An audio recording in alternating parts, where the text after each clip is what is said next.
essentiel. Les difficultés du mouvement chrétien au IIe et IIIe siècle. On n'a pas beaucoup de temps d'appeler le programme. L'étude que je consacre, de la Res Publica Romana.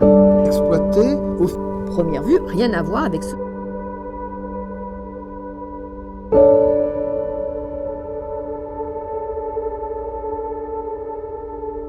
Avant de commencer, je voudrais aussi remercier Marie-Pierre Crook d'avoir traduit ma conférence de l'anglais et je m'excuse par avance de mon accent et de ma prononciation.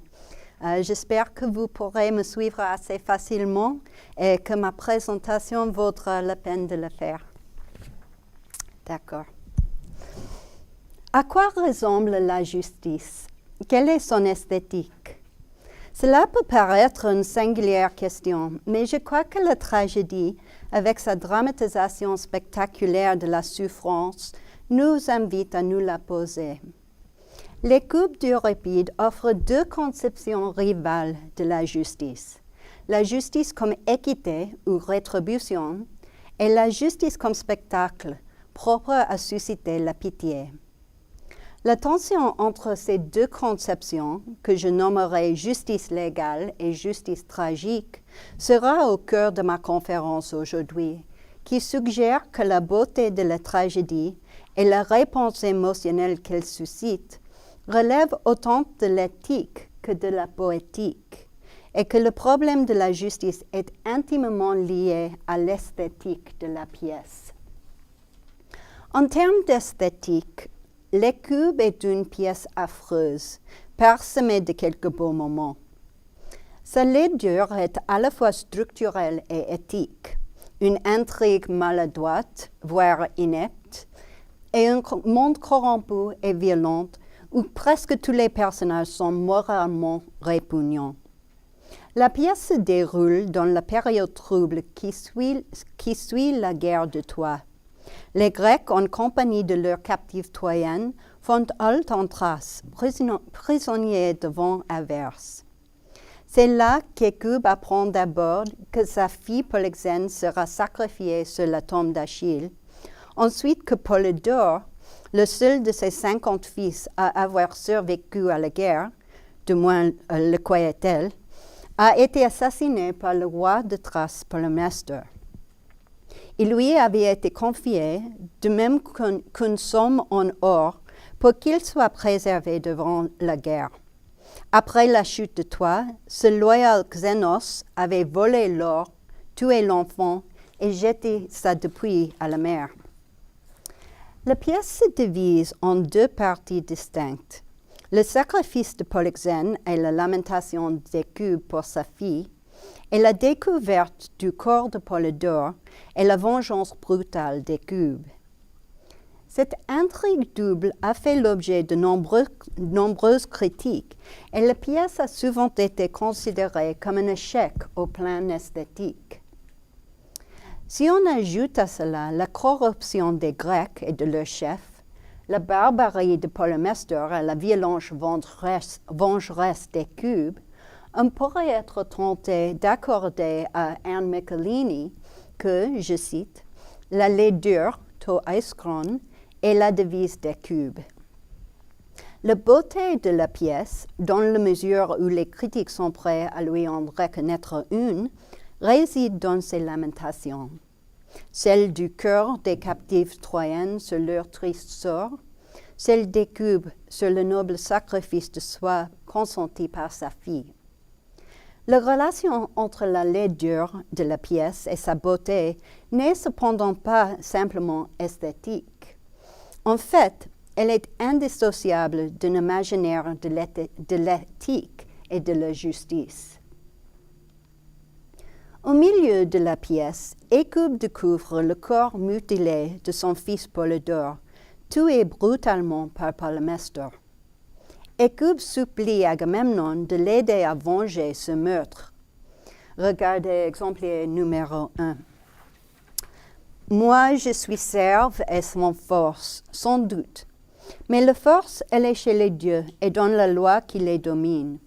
C'est en vertu de cette loi que nous croyons nos dieux et que nous avons, dans la conduite de nos vies, le discernement du bien et du mal. Cette loi, c'est toi qui en as reçu maintenant le soin. Et si elle est bafouée, s'il n'y a point de châtiment pour ceux qui tuent leurs hôtes, il n'y a plus trace d'équité dans les choses d'ici-bas. Ce serait une honte pour soi ton bien. Fais-toi scrupule de me repousser et aie pitié de moi. Prends un peu de recul pour bien te peindre ce qu'il en est de moi et embrasser de regard mes malheurs. J'étais reine et je suis à présent ton esclave.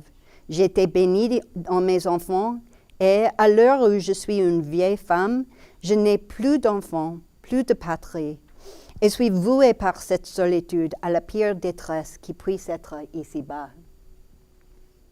Dans ce passage, Écoube fait deux appels à la justice. Le premier est adressé à Nomos. Étroitement associée au pouvoir des dieux, cette loi universelle est au fondement de la dike. Elle est le critère par lequel les mortels distinguent ce qui est juste de ce qui est injuste et qui règle leur conduite.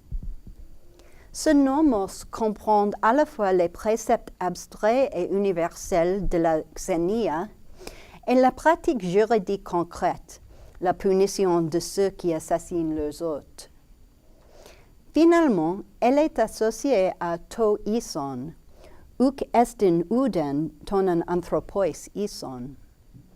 Cet appel à to ison évoque le principe démocratique de l'isonomia et l'idéal esthétique autant que politique de dike comme principe d'équité qui sous-tend la justice rétributive. Le second appel d'Écoube évoque un autre mode de justice. Elle cherche à susciter la pitié d'Agamemnon au moyen d'une image artistique qui représente Agamemnon comme peintre et elle-même comme spectacle de la souffrance. Ce spectacle, malgré le regard pictural d'Agamemnon, est en fait surtout théâtral, car ce qu'elle veut lui faire voir est précisément la péripétie tragique que la pièce met en scène. Autrefois reine, Écoube est désormais esclave. La pièce nous demande, comme Écoube le fait avec Agamemnon, de contempler l'étendue de sa souffrance et d'éprouver de la pitié pour elle.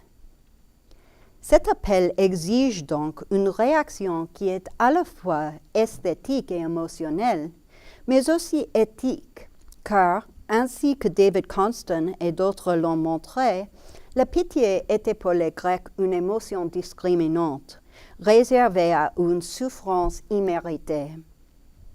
Ainsi, la pitié est intimement liée à la question de la justice. En demandant à Agamemnon de le regarder avec pitié, Écoube lui demande de juger qu'elle a souffert une injustice et de l'aider à réparer cette injustice.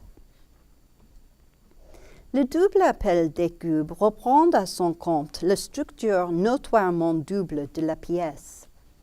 Son premier appel, fait à la dike entendu comme nomos universel, évoque l'intrigue du meurtre de Polydore et de la vengeance d'Écoube. Cette histoire confère sa structure à l'ensemble de la pièce, qui s'ouvre sur l'apparition du fantôme de Polydore, révélant le meurtre, et qui atteint sa péripétie tragique avec l'anagnoresis d'Écoube devant le corps de son fils et sa vengeance subséquente. Elle aveugle Polymestor et tue ses deux fils. La pièce se clôt sur la scène d'un procès au cours duquel Agamemnon la quitte. Cette intrigue du crime et du châtiment, qui prend le dessus dans la seconde moitié de la pièce, est explicitement énoncée en termes de la justice. Où est la justice, dike, entre Zénoï, s'écrie Écoube, alors qu'elle se lamente sur le corps de son fils. Le crime de Polymnestor est une adikia dont il doit payer le prix, diken dunai. La loi et la vengeance, si souvent opposées dans la pensée tragique, sont ici alignées. La rétribution équitable rendre la dike pour la dikia, est présenté comme l'essence de la justice et comme le fondement d'un verdict juste, dikaios, d'Agamemnon. Si le premier appel d'Hécube répond à l'intrigue de la justice rétributive qui occupe la seconde moitié de la pièce, son second appel à Agamemnon en tant que peintre de ses malheurs rappelle comme un chiasme la première moitié de la tragédie, dominée cette fois par la souffrance d'Hécube et par la pitié qu'elle suscite. Dans le premier épisode, on annonce à Hécube que l'armée grecque a voté le sacrifice de sa fille Polyxène au fantôme d'Achille. La scène du sacrifice de Polyxène, de même que la tentative désespérée d'Hécube pour l'empêcher et la lamentation pathétique qui s'ensuit, joue en détail la dynamique du second appel d'Hécube. Présenté dans des termes artistiques et autoréférentiels, ce spectacle dramatique de la souffrance féminine sollicite la pitié des spectateurs et, à travers cette pitié, il exige un verdict condamnant l'injustice de ce sacrifice et, de façon plus générale, l'injustice qui entoure la souffrance féminine. C'est ce qu'on pourrait appeler la justice tragique, un appel à la justice enraciné dans une poétique de la lamentation propre au genre tragique. Dans le spectacle de la souffrance, dans ses chants de lamentation et dans la réponse émotionnelle qu'il suscite. Comment comprendre toutefois la relation qui unit ce mode de justice tragique et la justice entendue comme loi ou rétribution? Idéalement, ces deux formes de la justice devraient être solidaires. On sait que dans les cours, les parties en appelaient fréquemment à la pitié, par exemple en se campant dans le rôle de victime ayant souffert sans l'avoir mérité, et en demandant aux jurés de faire preuve de pitié envers eux en jugeant leur cause. Ces lamentations n'étaient pas vues comme un égarement émotionnel qui détournerait une justice rationnelle de son but, mais comme un moyen légitime de guider le jury vers un juste verdict. De la même manière, la lamentation tragique comporte souvent des appels explicites à la justice et offre un recours contre l'injustice à ceux qui n'ont pas accès direct à la loi, notamment les femmes. Ainsi, la justice des lamentations et la justice des tribunaux n'étaient pas fondamentalement opposées pour les Athéniennes et devaient en théorie se consolider l'une l'autre. Mais rien n'est si simple dans la pièce d'Euripide. Non seulement chacune de ces formes de justice est problématique en elle-même, mais leur relation l'est tout autant. Le verdict légal sur lequel se termine l'Hécube semble offrir une conclusion à la fois éthique et dramatique. Justice a été rendue, nous dit-on, la pièce peut donc se terminer. Et pourtant, ces catharsis ne résout rien. La rétribution violente perpétrée par Hécube échoue à compenser l'injustice pour laquelle elle s'est lamentée dans la première moitié de la pièce. Elle ne manifeste au contraire que son incapacité à convertir la douleur tragique en action politique. En outre, le verdict légal perpétue la politique corrompue qui est à l'origine de cette douleur. Comme nous le verrons, les justices tragiques et légales sont incommensurables et irréconciliables. On ne peut ni réduire l'une à l'autre, ni les combiner pour produire une justice parfaite, et cela en dépit de la promesse d'une telle synthèse sur laquelle s'achève la pièce. En mettant en tension la justice tragique et le verdict légal, la pièce pose une relation aporéatique entre le poétique et le politique. Chacun des deux expose les échecs de l'autre sans y remédier. À première vue, les cubes semblent s'organiser autour d'une histoire simple de crime et de châtiment. Une histoire qui met en intrigue le passage d'une politique violente et corrompue via la vengeance sanglante à une justice fondée sur la légalité du verdict. Cette structure narrative est renforcée par les allusions fréquentes à l'Orestie. La trilogie d'Eschyle met en scène une telle progression vers la justice et y fait concourir tous les moyens théâtraux de la tragédie: mythos, opsis, langage, musique. Avec le vote d'Athéna à la fin des Euménides, on a le sentiment d'une résolution assez unique dans la tragédie grecque, qui relève à la fois du domaine de l'esthétique et de celui de la jurisprudence. La pièce met tout en œuvre pour accomplir un plaidoyer vigoureux en faveur de la justice et l'état de droit. Cela est bien évidemment une lecture plutôt optimiste de l'Orestie. Cependant, même les aspects troublants de la scène du procès peuvent être interprétés dans le sens d'une telle lecture. L'argument embryologique forcé d'Apollon, par exemple, ou les irrégularités qui affectent la procédure juridique, illustrent l'effort dramaturgique qui fait coïncider le jugement légal et la conclusion poétique. Un peu de bricolage est nécessaire pour forcer cette coïncidence. Il semblerait que les cubes obtiennent la même coïncidence avec le verdict légal qui clôt la pièce. Regardez exemplaire 2a. Faisant écho au sermon dicastique d'Athènes, Agamemnon se propose d'écouter les deux parties chacune à son tour et d'apprécier équitablement, crino de Chios, si Polymestor a mérité ou non sa souffrance. Après la barbarie, ce procès signifie le retour à la civilisation, alors que le sauvage Thrace est sommé de parler en chassant tout barbaron de son cœur. De la même façon, quand Agamemnon rend son verdict, ce sont les valeurs universelles, c'est-à-dire grecques, qui sont réaffirmées sous l'étendard de la loi. Exemplaire 2b.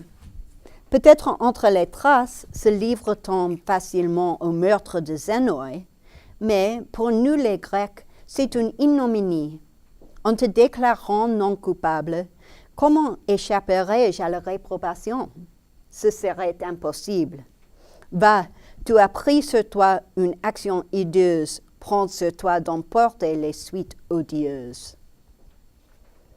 Le verdict d'Agamemnon fait coïncider Dike et Nomos, entendus à la fois comme loi universelle et comme procédure légale.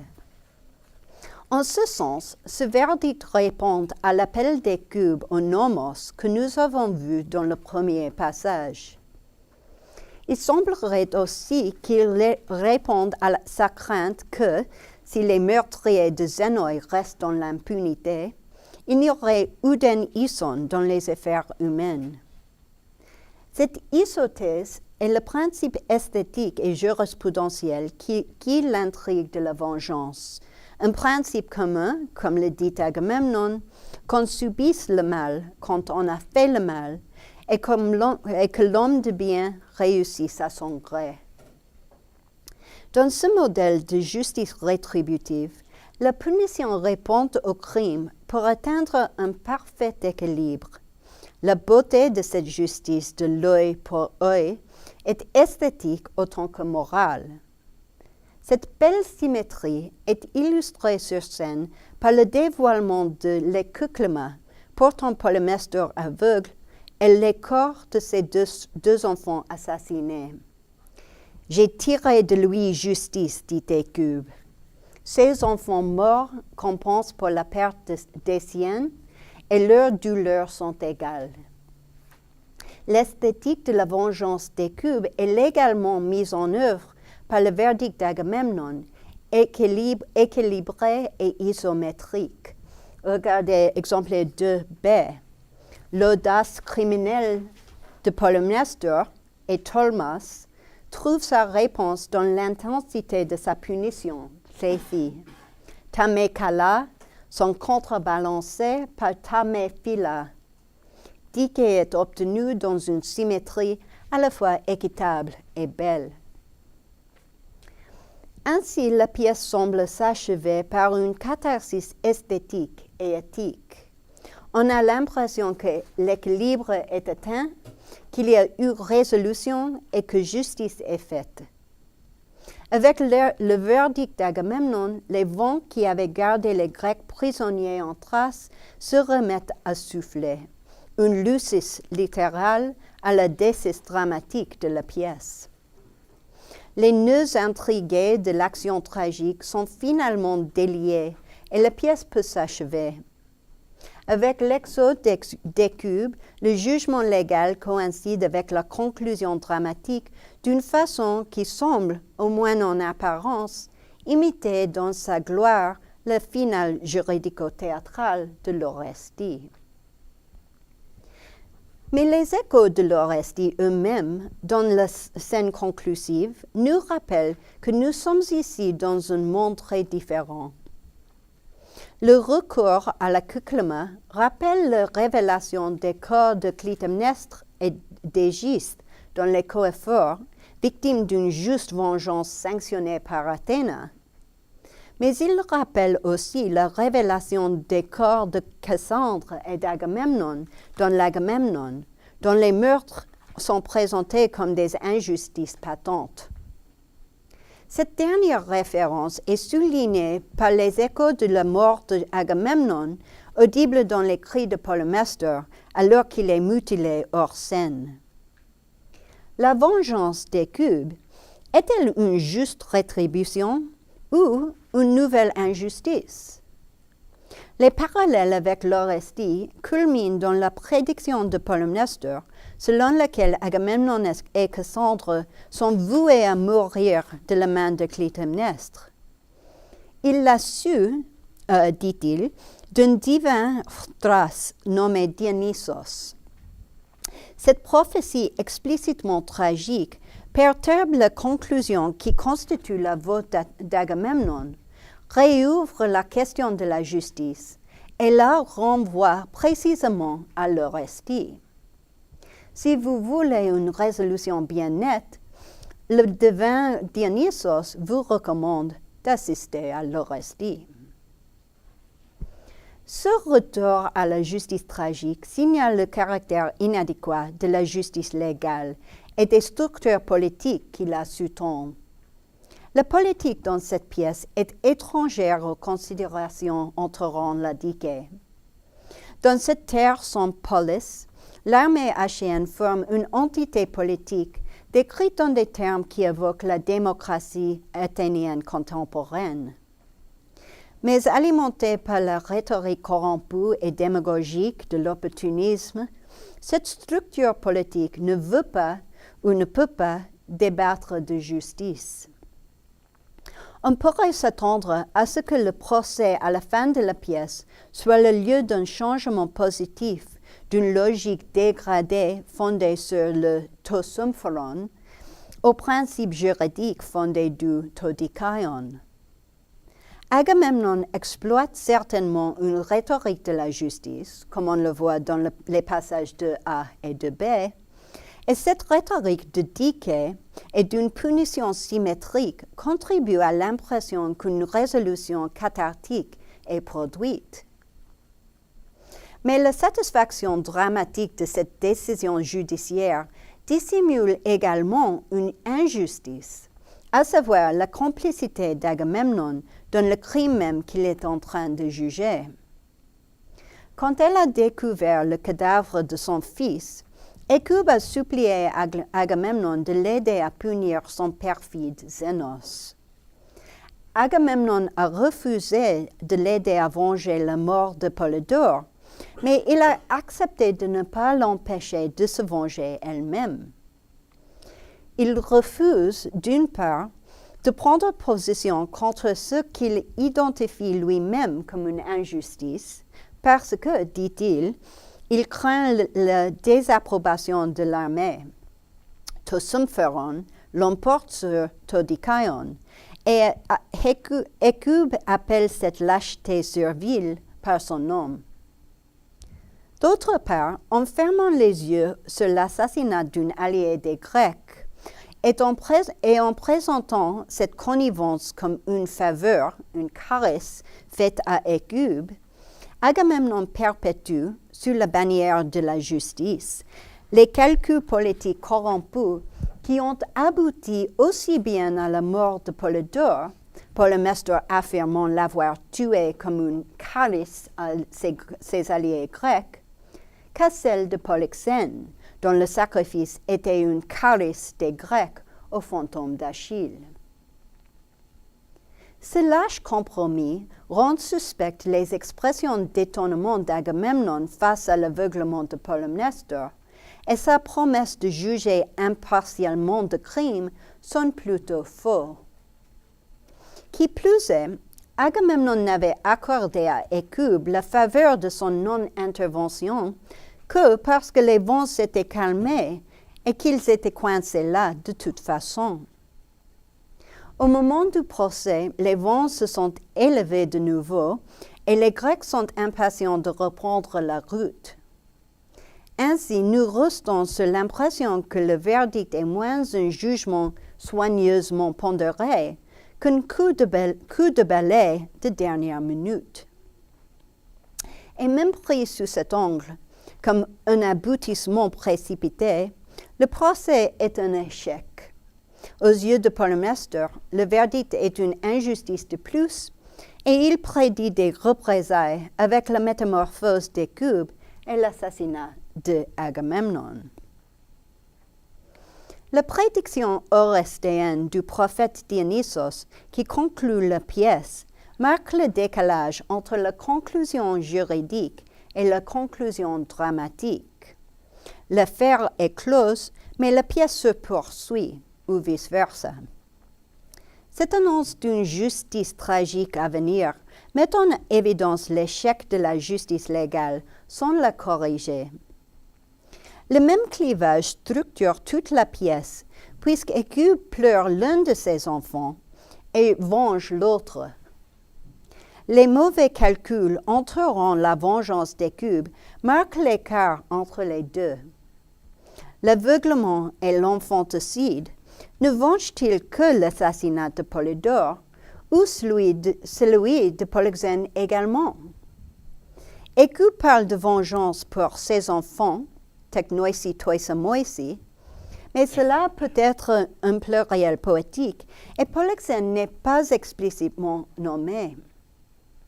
Si nous ne considérons pas l'assassinat des deux enfants de Polymestor comme une vengeance pour Polyxène aussi bien que pour Polydore, on se retrouve avec un déséquilibre dérangeant.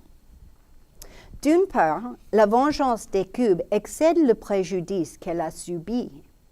La mort d'un fils est vengée par celle de deux yeux pour un œil, auquel il faut ajouter à la lettre deux autres yeux pour faire bonne mesure. D'autre part, l'injustice de la mort de Polyxène reste impunie. Il y a à la fois trop et trop peu de justice dans la vengeance d'Hécube, un déséquilibre qui contrevient à l'issothèse de la loi. Il y a donc incommensurabilité entre le crime et le châtiment, et entre les deux injustices infligées à Hécube par le meurtre de ses deux enfants, Polydore et Polyxène. En effet, la mort de Polyxène n'est pas même reconnue comme une injustice au sein du monde politique de la pièce. Elle constitue un juste dédommagement pour l'héroïsme d'Achille, une offrande qui circule à l'intérieur d'une économie homérique de la Timée. Dans le cadre de cette économie héroïque, Polyxène n'est que le prix accordé au meilleur des Achéennes. Cette économie sert également des intérêts politiques. Comme l'explique Ulysse, on doit rendre des honneurs égaux à la valeur montrée sur le champ de bataille si l'on veut encourager les soldats pour les guerres à venir. Ainsi, pour Ulysse et pour les Grecs, le sacrifice de Polyxène, dans la mesure où il s'agit vraiment d'un problème éthique, est juste dans la logique de la justice distributive qui sous-tend le système héroïco-militaire. Pour sa mère, toutefois, la mort de la jeune fille est une injustice. Peut-être les Grecs veulent-ils tuer leur meurtrier en retour, mais Polyxène, insiste-t-elle, est la mauvaise cible. Elle n'a rien fait pour nuire aux Grecs. S'il veut plaire à Achille, il devrait la tuer elle, puisqu'elle a porté paresse. Ou, s'il est nécessaire qu'une belle captive meure, elle propose Hélène, qui n'est pas seulement la plus belle, mais qui a, en outre, causé de tort à Decousa, aux Grecs, en les conduisant à Troie. En se servant de la logique juridique de l'édiquer comme isothèse, rendre le bien pour le bien et le mal pour le mal, Écube fait de la mort de Polyxène une adikia. Écube comprend donc bien le principe de la justice juridique, mais elle fait aussi appel à une conception différente de la justice, avec une esthétique différente de celle de la justice légale. Nous avons eu un aperçu de cette conception lors du second appel d'Écube à Agamemnon dans le passage numéro 1. En se servant consciemment de la puissance émotionnelle de l'art, Écube invite Agamemnon à contempler le spectacle tragique de sa souffrance. Elle espère ainsi susciter une pitié porteuse de justice pour son enfant mort. Dans ce cas, l'enfant mort est Polydore, mais Écube en appelle de façon semblable à Ulysse pour Polyxène dans l'exemplier numéro 3. Elle est toute ma joie et l'oubli de mes maux. Pour tant de trésors perdus, c'est elle qui est mon réconfort, ma patrie, ma nourrice, l'appui et le guide de mes pas. Qui peut imposer sa loi ne doit pas l'imposer au-delà de ce qui est dû, ni s'imaginer, parce que le sort le favorise, qu'il sera toujours heureux. Moi aussi, je l'étais naguère, et à présent, je ne le suis plus. Tout ce dont j'étais comblé, un seul jour m'en a dépossédé. J'en appelle à ton cœur, ne reboute pas mon geste de suppliante. Pitié. Encore une fois, Écube brosse un tableau de ses souffrances, son amour pour sa fille et sa propre péripétie tragique, et elle demande à Ulysse de les considérer avec pitié, oiktyron. Cette pitié correspond à la fois à l'isonomie de droit grec concernant l'homicide, dans la dernière ligne du passage, et à la loi tragique qui veut que le bonheur ne se pose jamais longtemps où que ce soit. Mais ce qui l'emporte dans son réquisitoire, c'est le langage dans lequel Écube décrit ce que Polyxène représente pour elle. Ces beaux vers, avec leur métaphore pathétique, lui donnent une impulsion éthique. La beauté évoque la pitié appelle la justice. C'est la loi tragique d'Écube, son nomos bacchique de lamentation, comme elle le dit. Cette loi est promulguée à travers les chants magnifiques qui dominent la première moitié de la pièce et qui tirent parti de toutes les ressources de la poésie tragique. Polyptotone et isométrie, hypotypose, effet métrique, apostrophe, anaphore, asyndète, tout contribue à susciter la pitié pour la mort de Polyxène. Euripide était célèbre pour le pathos de ses chants, mais dans l'Écube au moins, ce pathos n'est pas gratuit. La beauté poétique devait une sorte de rhétorique jurisprudentielle qui soutient la cause de la justice. Cette rhétorique se fait entendre le plus fortement lors du sacrifice lui-même. Le sympathique messager Talthybius donne le ton de ce pathos dès le départ. Je cite. « Tu veux donc, femme, que je fonde en larmes une seconde fois? C'est ce que me vaut la pitié que j'ai pour ta fille. Mes yeux vont se mouiller en te faisant ce récit cruel, comme devant le tombeau au moment où elle succombait. » Les larmes de Talthybius suscitent les nôtres. Le spectacle que nous voyons à travers ces larmes est presque insupportable de beauté. La victime elle-même, l'appartenance condamnée, est belle. Nous entrevoyons son flanc et ses scènes de déesse et sa gorge déployée. Nous entendons aussi son discours glorieux. Je cite. « Je meurs de mon plein gré. Je vais offrir ma gorge avec vaillance pour que je puisse mourir en âme libre.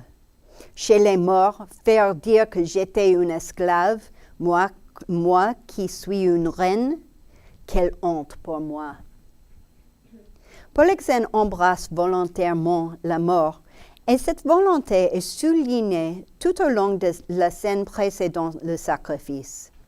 Elle contribue grandement à son pathos. Je cite. « C'est ton malheur, mère, qui me déchire de sanglots de compassion. Mais pour ma vie, je n'ai pas un pleur de regret. En rencontrant la mort, j'ai la meilleure part. » Le caractère clairement élitiste de son sacrifice donne à l'épisode un lustre aristocratique. Comme si souvent et si ironiquement dans la démocratique Athènes, To Kalon et To Agathon sont incarnés dans Ho Kalos Kagathos. Ici, la noblesse est mêlée à l'héroïsme homérique pour produire un spectacle du sacrifice de soi si magnifique que la foule des soldats grecs rugit son approbation et loue ce cœur si vaillant, cette âme héroïque de Polyxène. La réaction des spectateurs rend toute la scène consciemment théâtrale, tout comme la comparaison de Polyxène, sa poitrine nue prête à recevoir le coup fatal, à une statue, Hos agalmatos Callista, c'est la 4e ligne du passage 4. Comme la comparaison employée par Hécube demandant à Agamemnon de la regarder comme un peintre regarde une statue, cette métaphore éclaire Polyxène comme si elle était un spectacle théâtral. Elle concentre notre regard de spectateur sur la jeune fille et exige de notre part une réponse émotionnelle. Le caractère autoréférentiel de l'image est renforcé par l'allusion faite à l'Iphigénie d'Échille, qui est également décrite comme un agalma. Par cette allusion, Euripide non seulement met en évidence la nature artistique de sa scène, mais la rime à la justice. Dans l'Agamemnon, le sacrifice d'Iphigénie suscite un appel à la justice.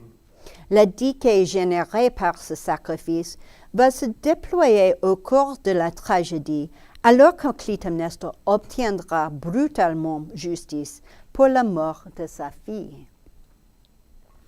Par cette allusion à l'Agamemnon, la comparaison avec la Galma dans l'Hécube associe le spectacle de la mort de Polyxène à la justice au moyen de la pitié tragique. Mais tandis que dans l'Agamemnon, le spectacle pitoyable de l'assassinat d'Iphigénie, appelé la dike, la réponse est plus ambiguë dans l'Hécube. Le sacrifice de Polyxène est hyper esthétisé, surchargé de beauté, des instruments d'or, de la chair tendre, des discours héroïques. Mais cette beauté hypertrophique risque d'entraver l'appel à la justice. La mort de Polyxène suscite des commentaires résignés sur la douleur infligées par la nécessité divine et des remarques admiratives sur l'incorruptibilité d'une bonne éducation. La scène se clôt sur une gnomée tragique à propos de la vanité du bonheur humain, et c'est tout. Nul appel à la rétribution, juste une résignation sublime qui suggère que la belle mort est sa propre revanche. Des critiques ont fait valoir que la pitié tragique a eu un effet humanisant, qu'elle élargit nos sympathies et donc notre humanité, comme Charles Siegel l'a écrit. Mais cette sympathie est-elle une fin en soi? Et si oui, le plaisir esthétique et émotionnel de la belle pitié, au lieu de mener à la justice, ne l'entrave-t-il pas, en fait? Il semble bien que oui. Ni Ulysse ni Agamemnon ne répondent à la belle lamentation d'Hécube. Le premier refuse de la plaindre, le second ressent de la pitié, mais n'est pas disposé à agir en conséquence. Tout comme le passage à la justice tragique qui constituait la prophétie de Dionysos à la fin de la pièce signalait l'échec de la justice légale, l'indifférence de ces politiciens à la souffrance d'Hécube signale les limites de la justice tragique. La première est peut-être corrompue, mais la seconde est inefficace. Malgré toute son extravagante beauté, la pitié tragique ne peut pas être convertie en action politique ou en compensation judiciaire. Mais qu'en est-il de nous, public? Nous ne sommes certainement pas aussi insensibles qu'Ulysse, ou aussi lâches qu'Agamemnon. Nous pleurons à coup sûr devant la mort de la belle Polyxène et la magnifique douleur d'Hécube. Comme le lui dit le cœur, quel serait ici-bas l'être au cœur assez dur pour pouvoir écouter tes plaintes, tes sanglots, tes longues doléances, sans éclater en pleurs? Mais nos belles larmes ne nous laissent-elles pas moralement passifs? Et le plaisir que nous prenons au sublime pathos de la scène n'entrave-t-il pas tout élan vers la justice? Il est un autre danger à cette dynamique de la pitié. Non seulement une complaisance passive face à notre propre sympathie inclusive, mais une part active dans l'injustice qui est à sa source. Cet engagement pervers est suggéré par le sadisme que de nombreux lecteurs ont identifié dans la scène du sacrifice.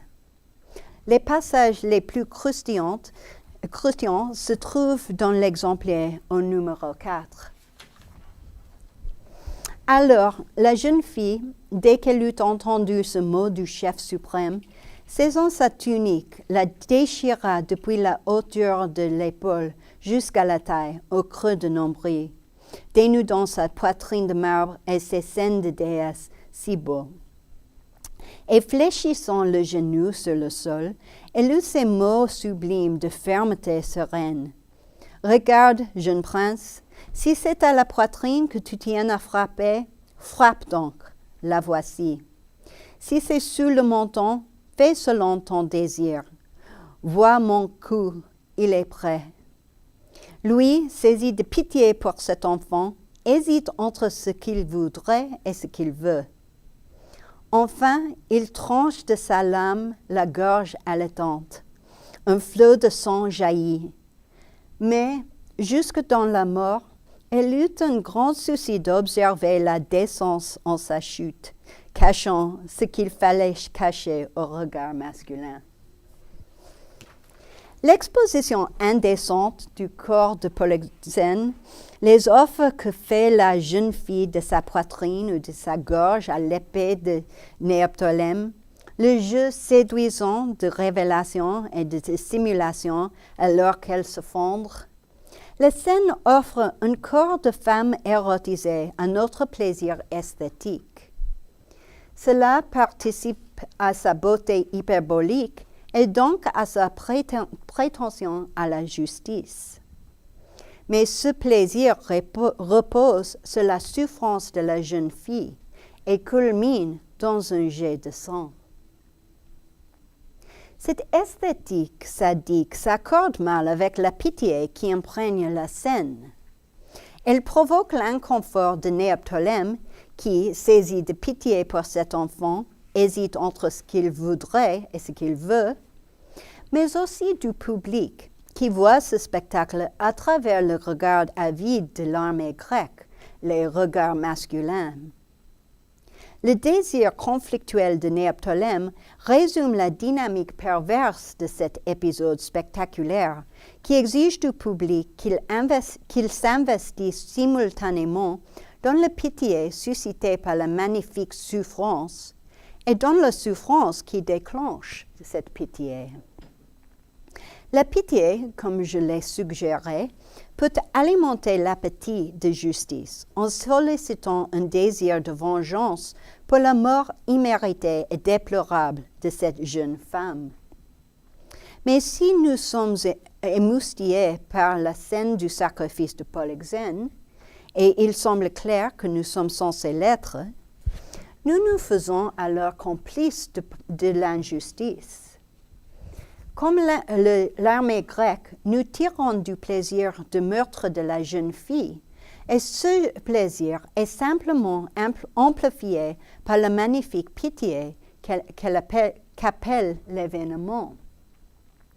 En attirant l'attention sur cette dynamique émotionnelle complexe, la tragédie soulève l'inquiétante possibilité que le plaisir moral que nous retirons de la justice en tant que spectateur est inséparable d'un plaisir pervers ressenti à la vue de l'injustice. Cette implication dans une souffrance esthétisée est généralisée par les odes chorales de la pièce. Dans ces odes, la souffrance des femmes de Troie, esthétisée dans un style lyrique élevé pour lequel Euripide était célèbre, est présentée comme un spectacle pitoyable et comme une source de plaisir pour le public. Ainsi, elle transforme toute la pièce en sacrifice de Polyxène, belle, pathétique, injuste et profondément jouissive. Le célèbre troisième Stasimon, par exemple, décrit la nuit au cours de laquelle Troie est tombée. Cet exemple est numéro 5. Il nous transporte dans la chambre d'une femme de Troie, quand, après le repas, s'étend sur les paupières la douceur du sommeil. Les chants avaient cessé, et on sacrifiait au rite de la danse. Mon mari y avait mis fin. Dans notre chambre, il reposait. Et moi, je relevais mes boucles, les mettant en plis sous ma résille, les yeux fixés sur l'or luisant d'un miroir rond, avant d'aller m'étendre au lit entre mes draps. Cette scène domestique empreinte d'intimité est interrompue par le cri de guerre des Grecs. La femme se lève de son nid d'amour dans un simple péplum. Le pathos de ses prières s'adresser à Artémis et laisser sans réponse annonce l'avenir dramatique qui l'attend. Son mari mort, elle est conduite au loin, en mer, et regarde sa patrie qui disparaît. L'autre veut provoquer la pitié de l'auditeur, mais aussi son appréciation esthétique, avec ses échos homériques, son imagerie visuelle luxuriante et son érotisme un peu flou. L'autre nous fait voir les événements à travers les yeux de la jeune femme, mais alors même qu'elle nous invite à nous identifier avec sa souffrance, elle la transforme en objet esthétique destiné à notre plaisir. Si nous tirons du plaisir, de la terreur et du pathos suscités par l'ode, par son soudain retournement de la sérénité à la violence, par les détails visuels qui donnent à voir le cadre intime et par le lyrisme de sa lamentation, nous sommes émotionnellement engagés dans cette violence, pas moins que les soldats grecs ne le sont à la vue de la gorge tranchée et du sang répandu de la belle Polyxène. Le stationnement se conclut par une malédiction jetée sur Hélène, dont le mariage qui n'est pas un mariage est blâmé pour la chute de Troie. Il est suivi immédiatement par la scène entre Polymestor et Hécube qui culmine avec sa vengeance. Les captives troyennes elles-mêmes prennent activement part à l'aveuglement et l'enfanticide. Leur participation transforme ces actes en vengeance pour leur propre souffrance, la magnifique souffrance décrite dans le Stasimon. Et cette scène féminine et intime de vengeance, avec sa juxtaposition de paisible vie domestique et de violence soudaine, fait écho à la scène de la femme troyenne dans sa chambre. Cela ramène une fois de plus la question de la justice au premier plan. Le châtiment de Polymestor compense, dans l'économie dramatique, le meurtre de Polydore et constitue la conclusion formelle de l'intrigue ouverte par la fantôme de Polydore dans le prologue. Il offre aussi une réparation émotionnelle pour le sacrifice de Polyxène, pour le chagrin d'Hécube et, par métonymie de la sympathie, pour la souffrance des femmes de Troie. La pitié suscitée par le sacrifice et les odes oriente le public vers la vengeance et lui donne un sentiment de légitimité, comme si la souffrance de Polymestor équivalait à la leur, ainsi que le veut la symétrie de la Dike. Mais bien entendu, cette impression d'équilibre est fausse, puisque l'aveuglement de Polymestor ne constitue pas une rétribution pour la chute de Troie, pas plus que le meurtre de Polyxène n'en est une pour la mort d'Achille. En rendant Polymestor si ostensiblement coupable du meurtre de Polydore, la tragédie nous offre un bouc émissaire pour notre catharsis, une victime transférentielle pour satisfaire notre pitié désireuse de justice pour Hécube et pour les Troyennes. Au même moment, cependant, la référence à Hélène qui précède la vengeance nous rappelle que Polymestor est la mauvaise victime et soulève la possibilité que notre pitié nous ait fait complices d'une nouvelle injustice, alors que l'aveugle Polymestor pleure ses enfants morts dans une monodie qui fait écho à celle d'Hécube au début de la pièce. Nos belles larmes nous ont-elles rendu aveugles à la laideur de la justice mise en scène par la pièce? Une vieille femme à bout mutile un étranger bestial pour, entre autres choses, un crime qu'il n'a pas commis.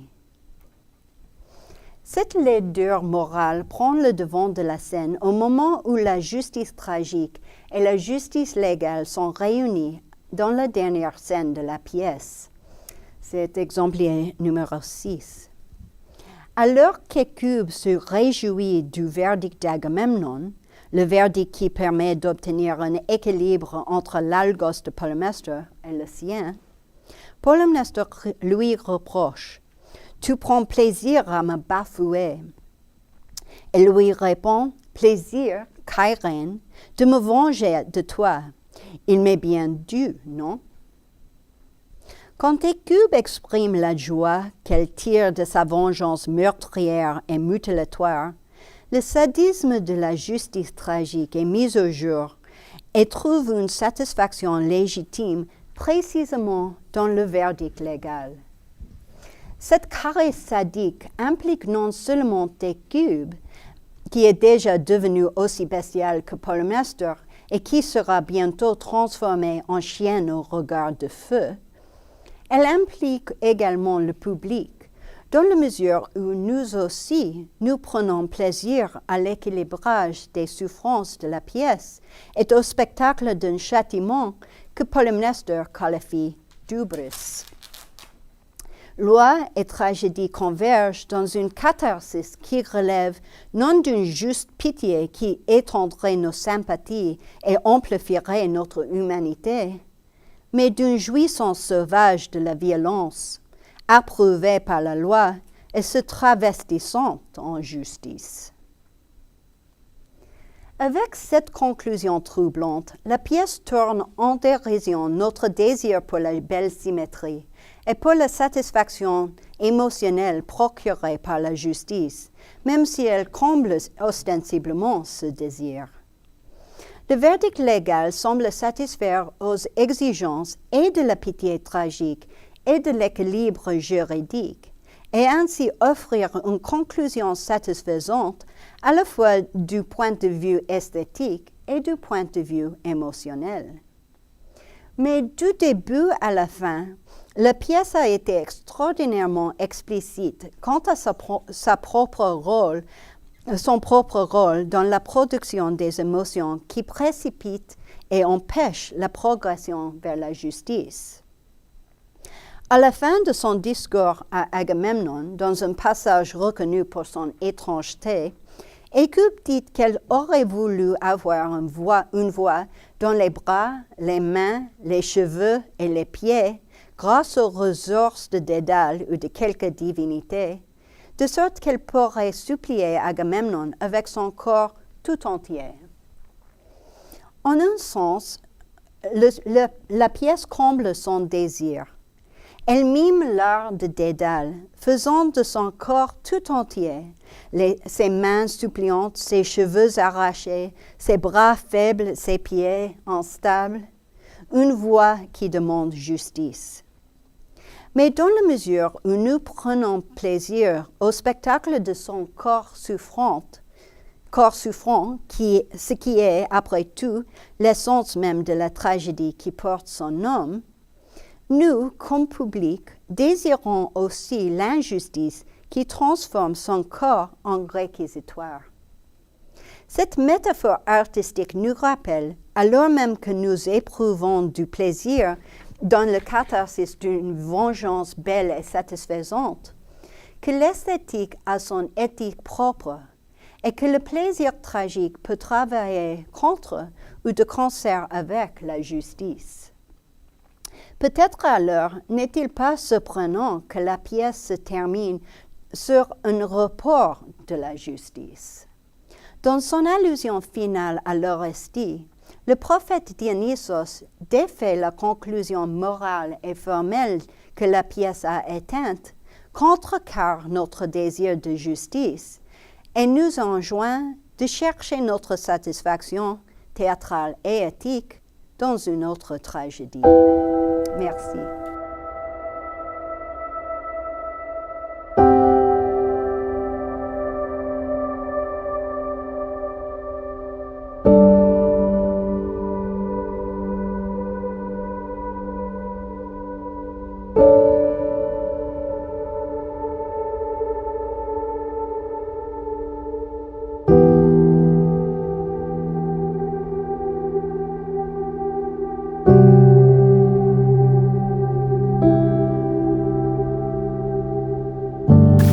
Les difficultés du mouvement chrétien au deuxième et troisième On siècle. n'a pas beaucoup de temps d'après le programme. L'étude que je consacre, de la Res Publica Romana. Exploité au Première vue, rien à voir avec ce